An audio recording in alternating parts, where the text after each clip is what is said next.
Welcome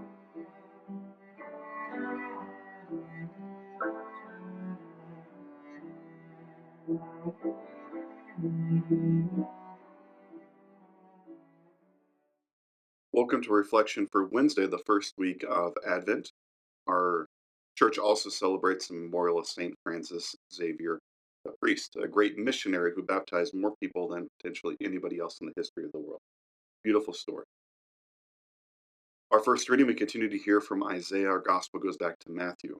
Isaiah, once again, exile, moving in the direction of restoration, matches up beautifully with our pilgrimage in this life, looking forward to the second coming of Christ.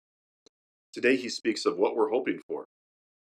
On this mountain, which is going to be Jerusalem, God's holy city.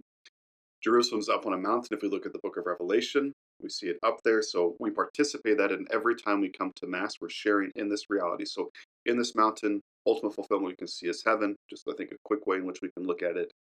God will provide for his people a feast of rich food, choice wines, juicy rich food, and pure choice wines.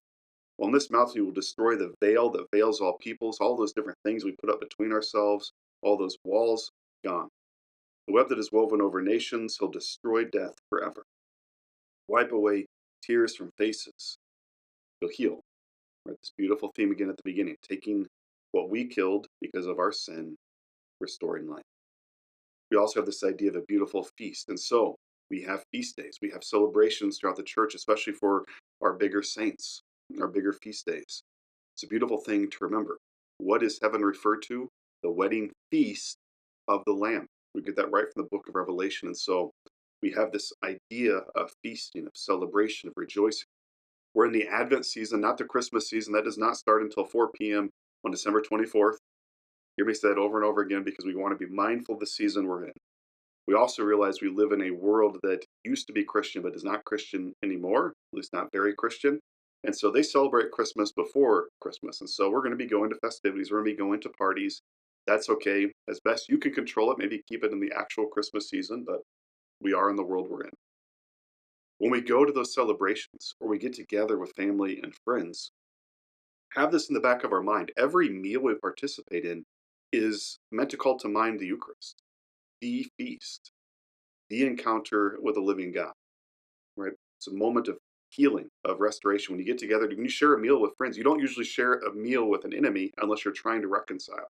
Right? It's meant to bring us closer together. We're meant to be tapping into this reality of the good, juicy food, and as appropriate, pure choice wines.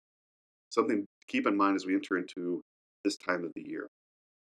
Our gospel again, and this is beautiful. This speaks of the feast. Jesus is doing his work out by the Sea of Galilee. Great crowds came to him. This is the feeding of the great multitude in Matthew's gospel. With him come the broken, the lame, the blind, the deformed, the mute, many others. They want to be cured. And what do we get from that? Jesus says, they've been with me. My heart is moved with pity because they haven't had any food. They're going to be hungry. I don't want to send them away because they may collapse on the way. They're on this journey. They don't have the nourishment they need. Jesus' response is, I'll give it to them myself. The disciples have their back and forth, and Jesus says, how much food do you have? 7 loaves and a few fish. Focus is always on the loaves. And then Jesus works this most beautiful miracle of feeding the multitude with a bunch of leftovers. And our brokenness and our weakness, what is the answer? What is the remedy when we don't have what we need to move forward? Jesus gives us his very body, blood, soul, and divinity.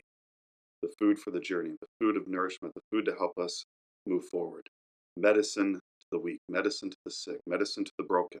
A spiritual steroid, if you will, to give us the strength to persevere and to endure. What's one of the great themes we see in the lives of the saints, especially the lives of the saints the last several centuries? The beautiful appreciation of the Eucharist. It's the anchor of their prayer because it is from the Eucharist that we get our strength. Beautiful things to reflect on, especially as we go through this season. We look forward again to our ultimate coming face to face with Christ forever and ever. God bless.